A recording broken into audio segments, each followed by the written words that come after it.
The streets of Caen in July 1793 were heavy with tension, thick with the fervor and paranoia of a France consumed by revolution. Rumors swirled through the town like smoke. The revolution was devouring its own children, blood was spilling in the streets, and enemies lurked in every shadow. In the midst of this chaos moved a young woman whose calm demeanor belied the storm of action she was about to unleash. Charlotte Corday, barely 24 years old, had already decided that the only way to save her country from further terror was to strike at the man she believed was the architect of countless deaths, Jean-Paul Marat. Corday's decision was not impulsive. She had spent weeks studying Marat's writings, reading newspapers, and listening to the endless debates that tore apart the political landscape of France. She followed the Girondins, the moderate faction, whose voices of reason were being drowned in the rising tide of radical Jacobinism. To her, Marat represented the monstrous machinery of violence that threatened to consume not just France, but morality itself.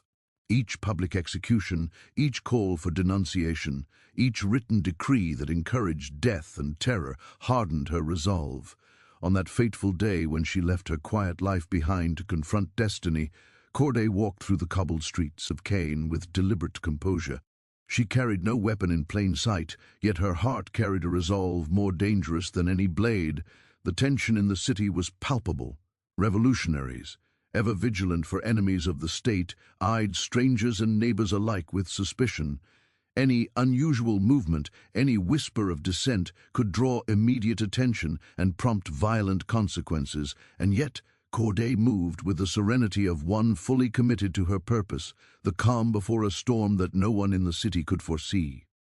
But fate and vigilance were on her trail. Revolutionary authorities, already wary of counter-revolutionary plots, had begun to monitor unusual activity around the city. Rumors of a young woman traveling to Paris with unknown intentions had reached the ears of local officials. And so, when Corday's movements raised suspicions, the machinery of the revolution sprang into action. The arrest was swift and efficient. In a matter of moments, she was surrounded by guards, their eyes sharp and their hands ready. They recognized immediately that they were dealing with someone determined, someone fearless. Her calm demeanor did not weaken under their scrutiny. If anything, it made them more certain that she was a threat to the fragile equilibrium of revolutionary France. The arrest itself was marked by an almost theatrical intensity.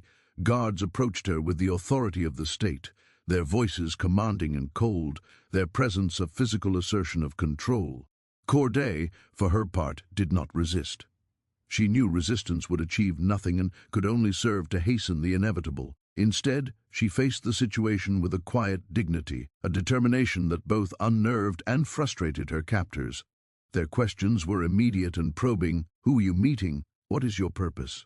Are you carrying letters, weapons, or contraband? Every word she spoke was measured, deliberate, and truthful, but filtered through a lens of prudence, designed to conceal the enormity of her plan until the very last moment. Once detained, Corday was escorted from the familiar streets of her hometown into the cold uncertainty of the wider revolutionary apparatus. She passed under the gaze of citizens who had already been conditioned by fear and propaganda. Some looked upon her with suspicion, others with curiosity, and a few with silent admiration for the composure she maintained in the face of authority. The journey itself was exhausting, both physically and psychologically. Shackled and surrounded by armed guards, every step she took was a reminder that the ordinary rules of life no longer applied. The revolution demanded absolute obedience, and its agents would tolerate no hesitation. During the transport, Corday had moments to reflect, to assess the enormity of what she had done and what awaited her. She must have felt a mixture of fear, resolve, and grim anticipation.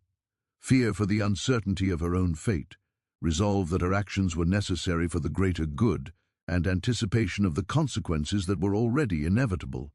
Revolutionary France was not known for mercy, especially towards those perceived as enemies or disruptors of the political order. The road to Paris became symbolic of her passage from ordinary life into the annals of history, each mile marking the approach of a destiny she had willingly chosen. What makes Corday's arrest so compelling is the contrast between the chaos of the world around her and the inner stillness she maintained. As the city behind her faded into the distance, the noise of revolution, the rumors of executions, and the cries of the oppressed all seemed to swirl around her like a storm that would not touch her inner resolve. Guards may have tried to intimidate her, citizens may have whispered about her fate, yet Corday's mind was focused, disciplined, and calm. She was acutely aware of the stakes, not just her life, but the fragile hope that France might yet be saved from the extremism of the Jacobins. Her calm was also a source of frustration for those who detained her. Revolutionary authorities were accustomed to witnesses or accused individuals who trembled, pleaded, or attempted to bargain for their lives. Corday's poise defied their expectations. She refused to beg, to cry, or to show weakness. This stoicism made her an enigma, a problem that could not be solved through intimidation or coercion. Officials would later describe her as singularly courageous, though at the time, that courage was merely an obstacle to their investigative goals. Even before she reached Paris, Corday's arrest had already begun to shape her narrative. The story of a young woman detained not for common crimes, but for a political purpose began to circulate, carried by word of mouth and whispered gossip. Some saw her as a symbol of defiance, others as a dangerous fanatic. This duality would follow her through her trial, imprisonment, and eventual execution, demonstrating that the arrest was not just a physical act of containment, but the first step in a public spectacle designed to strip her of control, dignity, and autonomy. The calm before the storm, however, was as much internal as external. Corday had made a conscious choice to embrace her fate. She had plotted, she had acted, and now she awaited the consequences. Every footstep toward Paris was a footstep closer to history, to infamy, and to the guillotine. Yet within her, a serene determination persisted, a quiet, almost meditative focus on the righteousness of her mission. The storm of revolution raged around her, the machinery of arrest and investigation churned relentlessly, and yet Corday moved with the precision of a mind entirely aligned with purpose.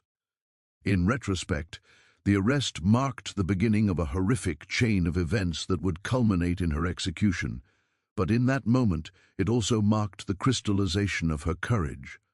Unlike others swept up by the revolution's indiscriminate fury, she faced her captors with awareness and composure, understanding that her life and her mission were inseparable. The streets of Caen, once the backdrop of a quiet life, became the stage for a dramatic entry into history. And as she was carried away from familiar surroundings into the heart of revolutionary Paris, Charlotte Corday's calm in the face of danger foreshadowed the grim fortitude she would display in the days leading up to her death. Her arrest, though brief in time, was monumental in consequence. It was the first tangible acknowledgement that a single, determined individual could confront the chaotic forces of history and, in doing so, alter the narrative of a nation in turmoil. The calm she maintained under duress would become a defining characteristic of her legend, a testament to courage, conviction, and the tragic heroism that would make her story endure long after the revolution itself had moved annonce.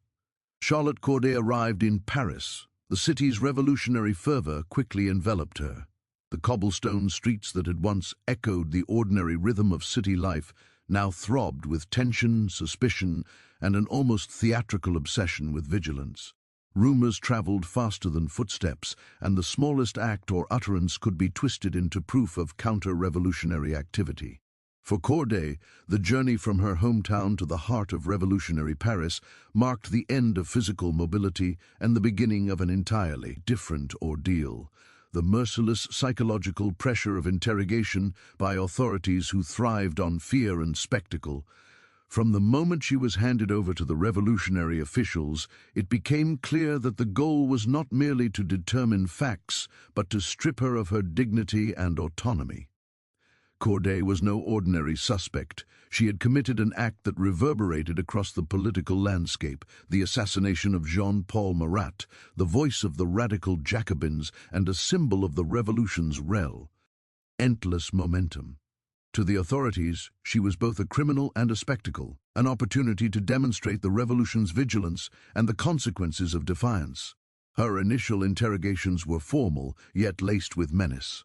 Guards and magistrates asked her to recount her actions, her movements, and her connections. Their questions were carefully calibrated to provoke anxiety, guilt, or fear, and to detect any hint of a larger conspiracy. They demanded precise details. Why did you travel to Paris? Whom did you meet along the way? Did anyone assist you in this crime? In the cold, stark rooms of the revolutionary offices, Corday was confronted by a system that relied as much on intimidation as on investigation. But the humiliation was not limited to the official questioning. Revolutionary authorities understood that public perception was as important as evidence. Corday's interrogations were often conducted under the watchful eyes of clerks, assistants, and occasionally other citizens, turning the process into a performance of dominance. Every time she answered a question, she was being observed not only for the truth in her words, but for the poise, or lack thereof, in her demeanor. The authorities sought to portray her as weak, anxious, and morally corrupt, hoping that public humiliation would serve both as punishment and as propaganda. Yet Corday's composure was remarkable. She maintained an almost eerie calm, her voice steady, her eyes clear, and her gestures measured. She answered questions honestly but sparingly, revealing enough to comply with the demands of the law while concealing the full intent and rationale behind her actions. Her calmness only intensified the authorities' frustration. How could this young woman, so fragile in appearance, face such a politically charged act without crumbling under fear? Their attempts at intimidation, veiled threats, raised voices, and suggestive hints of impending torture failed to break her. The psychological strain, however, was undeniable. Corday was isolated from any support or allies. She had no friends or family present. The revolution ensured that her defiance would be witnessed and judged in isolation. Interrogators used subtle tactics to destabilize her, asking repeatedly about her family, her upbringing, and her moral beliefs. They suggested that her actions had endangered not only her life, but the lives of innocent citizens, attempting to implant guilt and remorse. In a city where public opinion could be lethal, such strategies were terrifying. Even the most composed prisoner could feel the crushing weight of society's gaze, and yet Corday's focus on her mission allowed her to resist. The authorities also tried to provoke Corday by questioning her loyalty and character. They mocked her youth and her femininity, insinuating that a young woman should be incapable of the cold, calculated violence she had enacted. These taunts were designed to make her feel both isolated and belittled, an attempt to undermine her self-confidence and force a confession. Yet Charlotte Corday, understanding the stakes, held her composure, responding with calm, deliberate clarity. She refused to give her interrogators the satisfaction of witnessing fear or doubt, knowing that their power over her depended on psychological dominance. Another layer of humiliation came from the very manner in which she was treated physically during these interrogations. She was frequently moved from cell to interrogation room under armed guard, shackled at times, and forced to endure long waits on hard benches. The cold, stark rooms, lit by minimal candles or sunlight, were deliberately designed to unsettle prisoners. The absence of comfort and the constant presence of observers created an oppressive atmosphere. One that magnified every word spoken and every gesture made. In these conditions, even ordinary conversation became an ordeal, as the fear of misstep or misstatement carried lethal consequences. Corday's defiance in the face of such orchestrated intimidation became a source of fascination and dread for her interrogators. They marveled that she could maintain composure while simultaneously plotting the most audacious act against a figure central to revolutionary power. Her ability to remain silent where silence was safe and to speak when necessary with precision transformed her into both a puzzle and a threat. To break her, they would need more than intimidation. They needed the machinery of public condemnation and the full force of revolutionary spectacle. What makes these interrogations particularly chilling is the way psychological torture was employed as a tool of the revolution. Corday was made to confront the enormity of her actions in public and private simultaneously, forced to internalize guilt and fear while being aware that the outside world judged her constantly. Even small gestures, hesitation, eye contact, posture, were scrutinized and interpreted as evidence of weakness or deceit. This constant surveillance was a form of torment as cruel as physical punishment, designed to erode a person's sense of self. Despite the immense pressure, Corday's courage never faltered. Every interrogation became a test of her resolve, and she emerged with her purpose intact.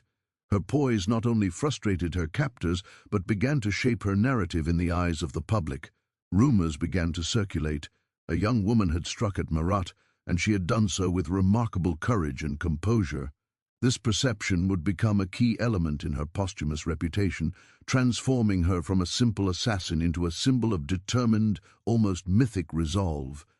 By the time her interrogations concluded, it was clear that the psychological aspect of revolutionary justice had achieved its dual purpose. Authorities had gathered information, but they had also sought to break her spirit. In Charlotte Corday's case, they had failed. The young woman had been subjected to ridicule, intimidation, isolation, and observation, all designed to undermine her resolve, and yet she remained steadfast. Her calm defiance became a quiet rebellion, one that spoke as loudly as the act that had brought her to Paris in the first place. In sum, the interrogations were more than a mere legal procedure. They were an exercise in psychological torment designed to reduce Corday to a figure of shame and fear. Yet they revealed the depth of her courage, her unwavering commitment to her mission, and her capacity to endure even when every element of the revolutionary state seemed intent on destroying her. The public humiliation she endured was not only a prelude to the horrors of imprisonment and execution, but also a testament to the extraordinary strength of her character.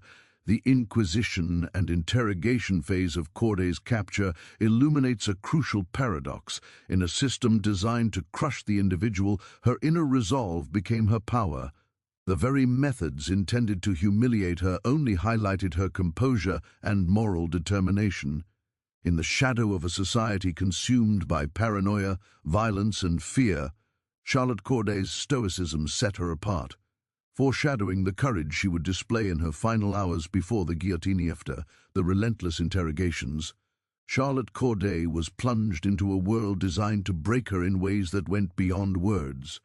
Her arrest had already removed her from the familiar rhythms of her life in Caen, and now imprisonment in Paris became a crucible of physical discomfort, mental strain, and emotional isolation. The Conciergerie, the infamous revolutionary prison, was no ordinary jail. Its cold stone walls, damp corridors, and echoing cells were built to confine, intimidate, and disorient. For prisoners like Corday, it was not only a place of detention but a theater of psychological torment, where every detail, the cold, the guards, the enforced solitude, was weaponized to break the human spirit. From the very moment she arrived, the conditions imposed upon her were severe. The guards treated her with mechanical coldness, escorting her through the shadowed corridors in shackles that clanked with every step. The sound of metal against metal echoed through the hallways, announcing her presence to prisoners and officials alike. Each jolt of the chains reminded her that her freedom, both literal and figurative, had been stripped away. Every footstep reinforced the stark reality that she had entered a system that tolerated no hesitation, no dissent, and no individuality.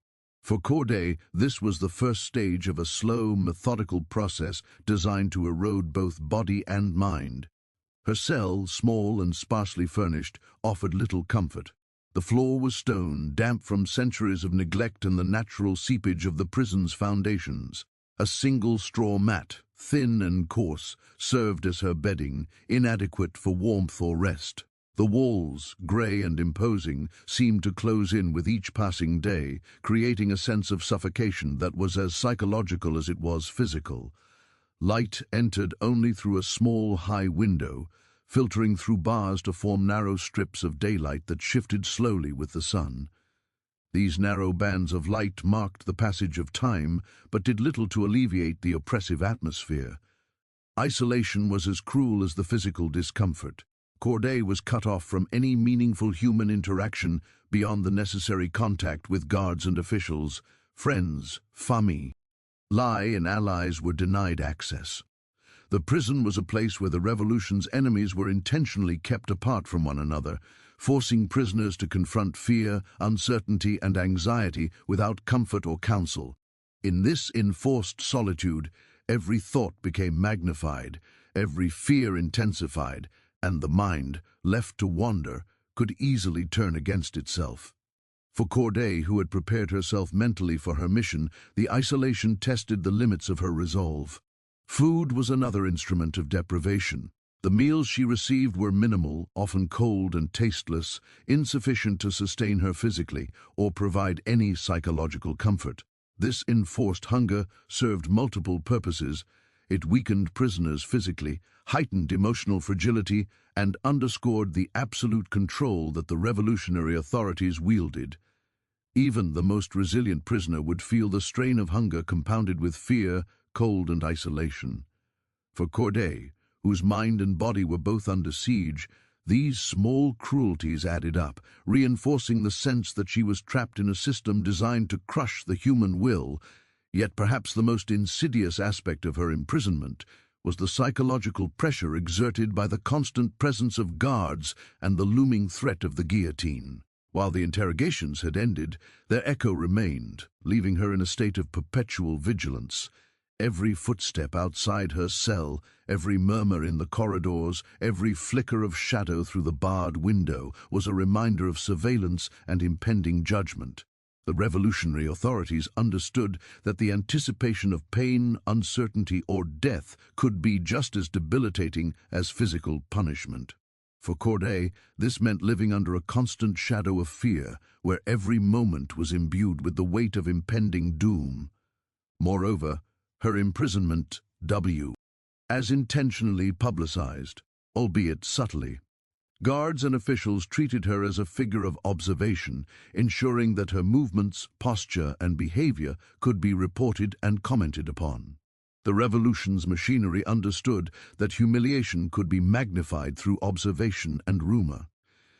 Even when alone in her cell, Corday was aware that the state was watching, that her defiance or composure would be noted, and that her actions or inactions would contribute to the narrative of her guilt or courage. Every gesture, every blink, and every shift in her posture was laden with meaning, intensifying the psychological pressure she endured. Despite these conditions, Corday exhibited remarkable fortitude. She used her isolation to reflect on her mission, to prepare herself for the inevitable trial, and to steel her mind against fear. She understood that imprisonment, harsh and unyielding as it was, could not touch the core of her determination. While her body was confined and subjected to discomfort, her mind remained free, channeling anxiety and fear into a quiet, resolute preparation for what lay ahead. This inner discipline was critical. Without it, the conditions of imprisonment could easily have broken even the most resolute spirit. It is also important to recognize that Corday's treatment reflected the revolutionary mindset of the time. The authorities were less interested in her personal welfare than in making an example of her.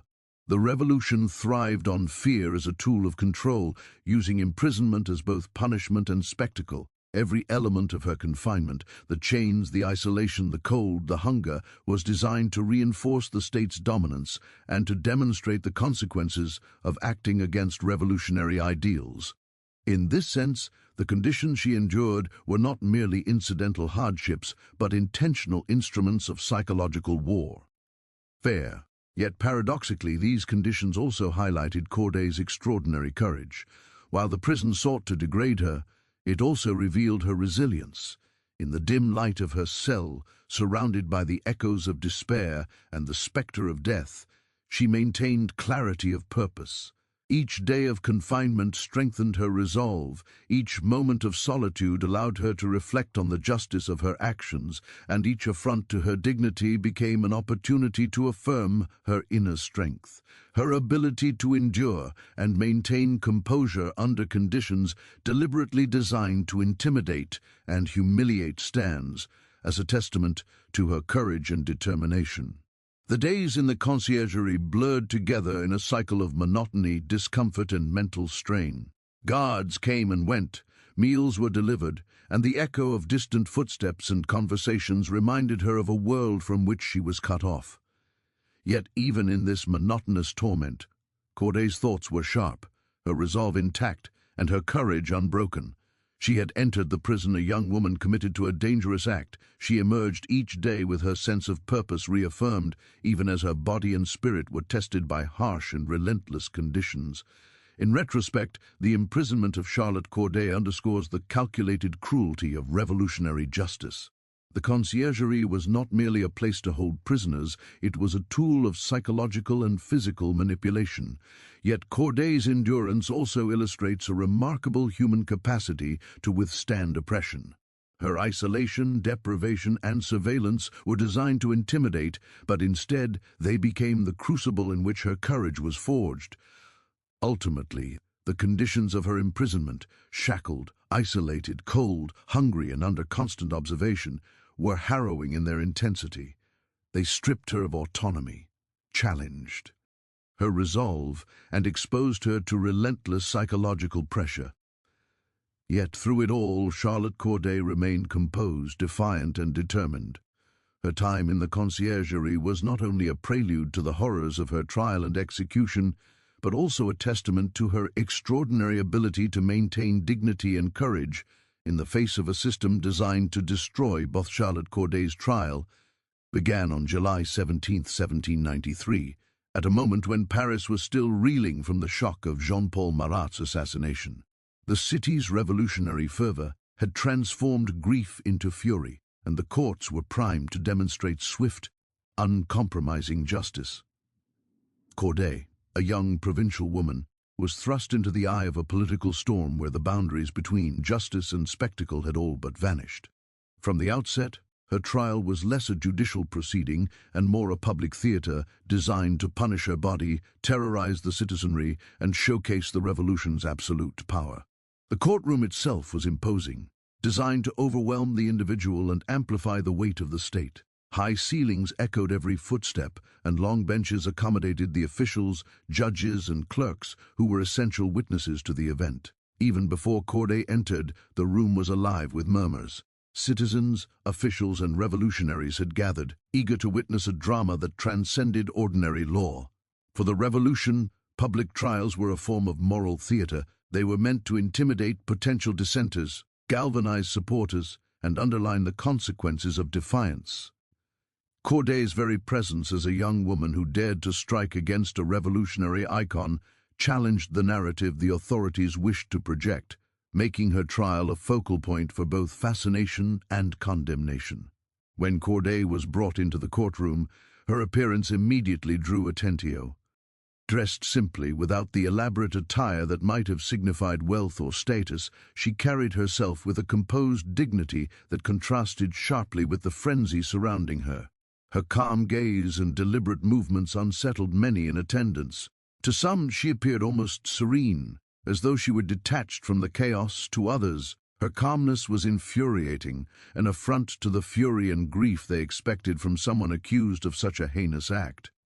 This composure was both a defense and a subtle rebellion, signaling that her inner resolve could not be shaken by intimidation or spectacle.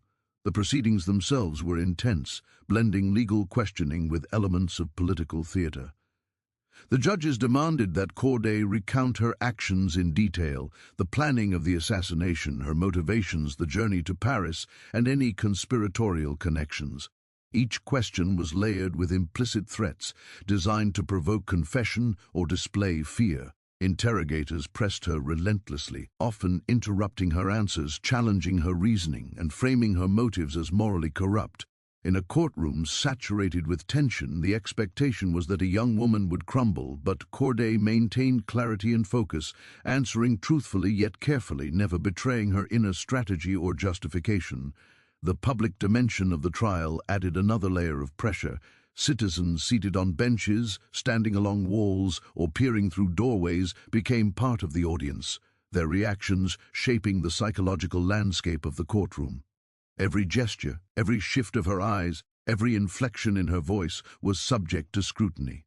Murmurs spread rapidly. Some condemned her as a villain, while others whispered admiration for her courage. The judges leveraged these reactions, using them to amplify the emotional weight of the proceeding. Corday's composure in the face of such relentless observation only heightened the spectacle, demonstrating a quiet defiance that made her both an object of fear and fascination. Political context intensified the gravity of her trial. The revolution was at a critical juncture. Radicals sought to consolidate power and silence opposition. Jean-Paul Marat, though deceased, was revered as a revolutionary martyr, a symbol of uncompromising justice and vigilance. Corday's act of assassination was therefore more than a criminal offense. It was a political challenge, an attack on the ideology that governed Paris.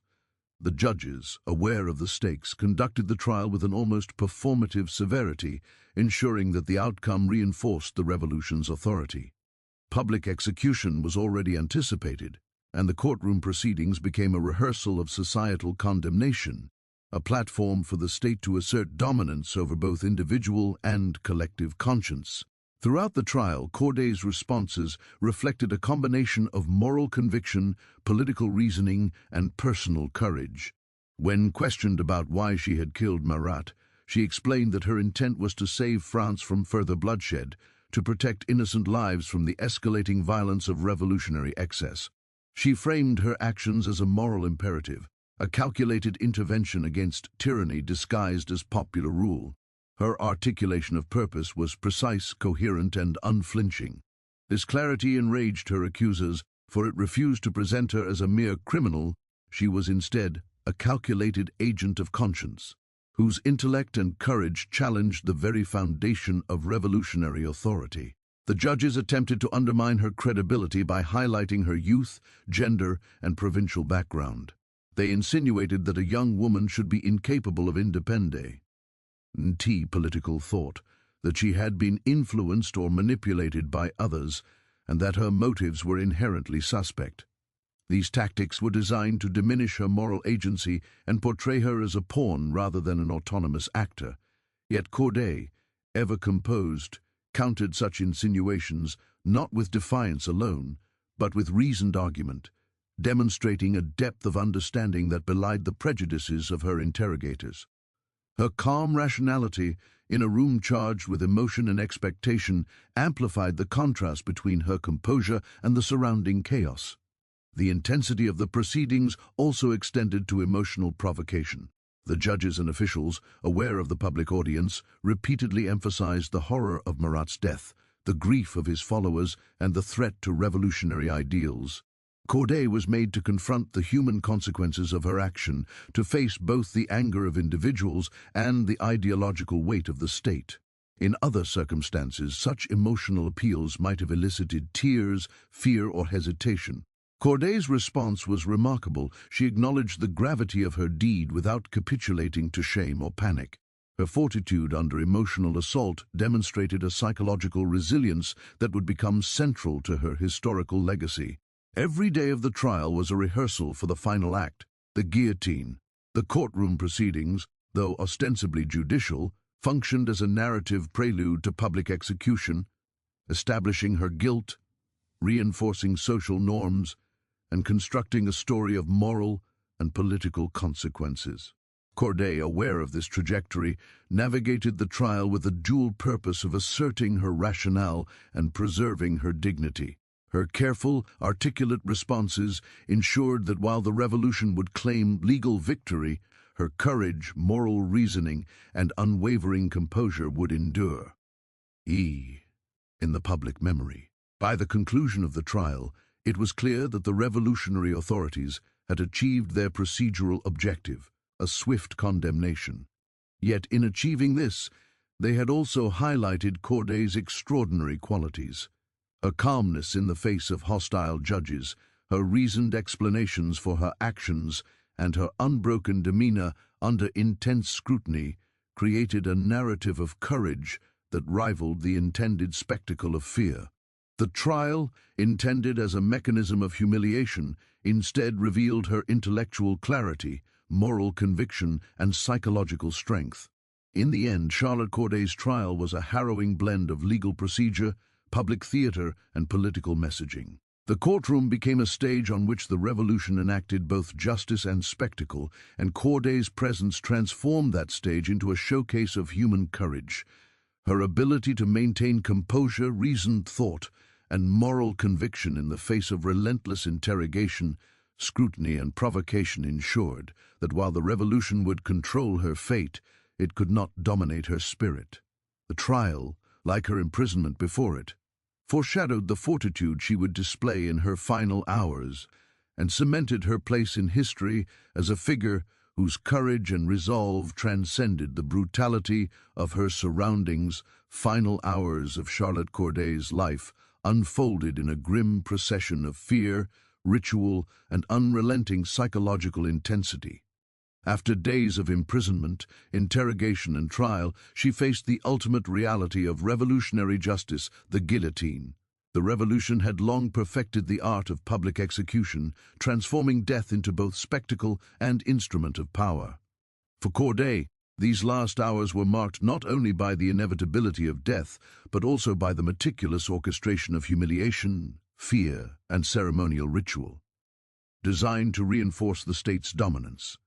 Her final night in the conciergerie was spent in solitude, a time for reflection, anxiety, and preparation. The cell, cold and sparsely furnished, now seemed heavier, the shadows longer and the silence more oppressive. Though she had endured days of isolation, the knowledge that her death was imminent brought a new intensity to her solitude. Thoughts of her family, her homeland, and her mission mingled with the stark reality of mortality. The faint flicker of candlelight cast moving shadows across the stone walls, creating a ghostly theater in which she played the lead role in her own final act. Corday was acutely aware of the symbolic nature of her impending execution. The revolution intended to present her as a cautionary tale. A young woman who had dared to strike at a revolutionary icon would face swift and merciless justice. The authorities relied not only on the physical act of execution, but on the ceremonial pageantry that accompanied it. Her passage from cell to guillotine was meticulously planned. Guards, ceremonial attire, public spectators, and the streets themselves became actors in this final drama.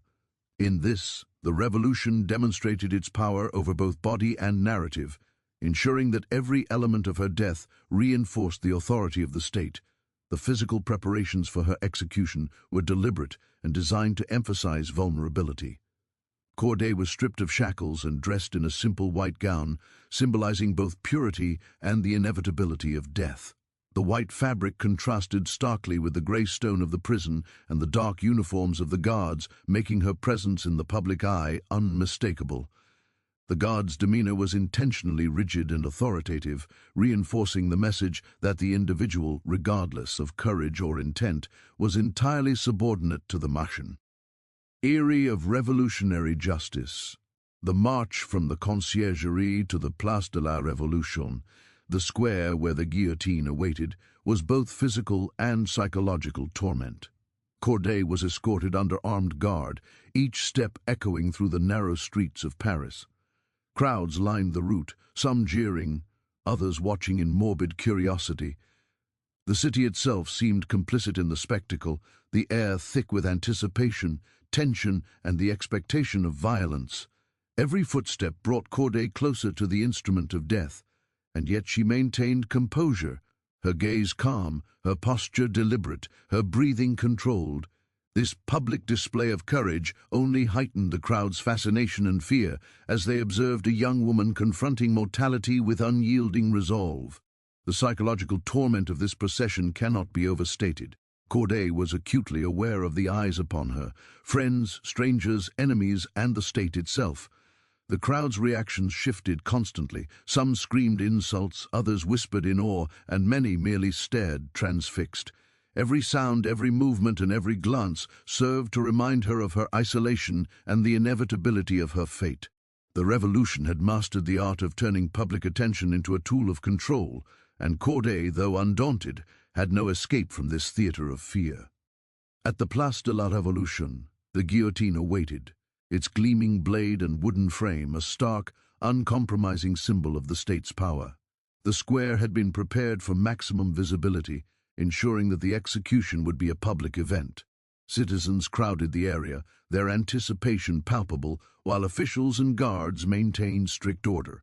The scene was designed to heighten both drama and terror.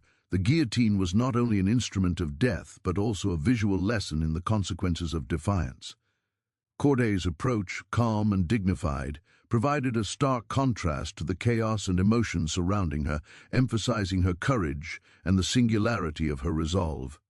Before the execution, she was offered the chance for religious counsel, a brief spiritual solace amid the intensity of her circumstances.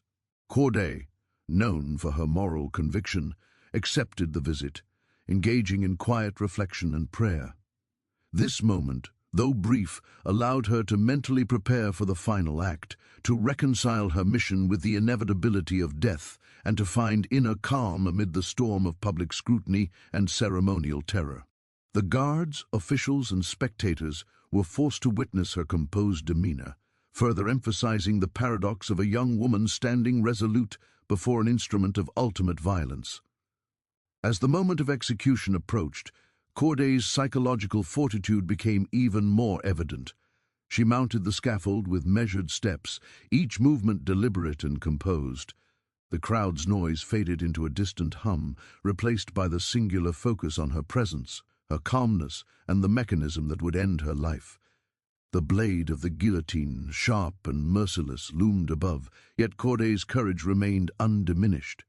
In her final moments, she turned to the spectators, offering words that were both defiant and dignified, emphasizing her conviction and leaving a lasting impression of moral clarity.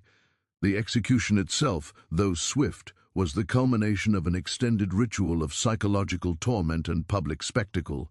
The guillotine fell, and Charlotte Corday's life ended, but the impact of her composure, courage, and moral conviction endured. The revolution had intended to demonstrate its power through fear, yet in her calm defiance, she transcended the intended narrative, leaving behind a legacy of courage that would echo through history. Her final hours, meticulously orchestrated to inspire terror, instead showcased the extraordinary strength of human will, the capacity for dignity under duress, and the enduring power of moral conviction. In the aftermath, the public reflected on the events of the day. Some saw in Corday a cautionary tale, a reminder of the revolution's absolute authority. Others recognized her bravery, her commitment to her mission, and her remarkable composure in the face of certain death. Her passage from cell to guillotine, marked by ritual, fear, and public scrutiny, became emblematic of the complex interplay between power, justice, and individual courage during the French Revolution. Charlotte Corday's final hours illustrate not only the brutality of the revolution, but also the extraordinary human capacity for resilience. The journey from her cell in the conciergerie to the guillotine in the Place de la Révolution was more than a physical passage. It was a psychological ordeal, a public performance, and a profound testament to her determination and moral clarity.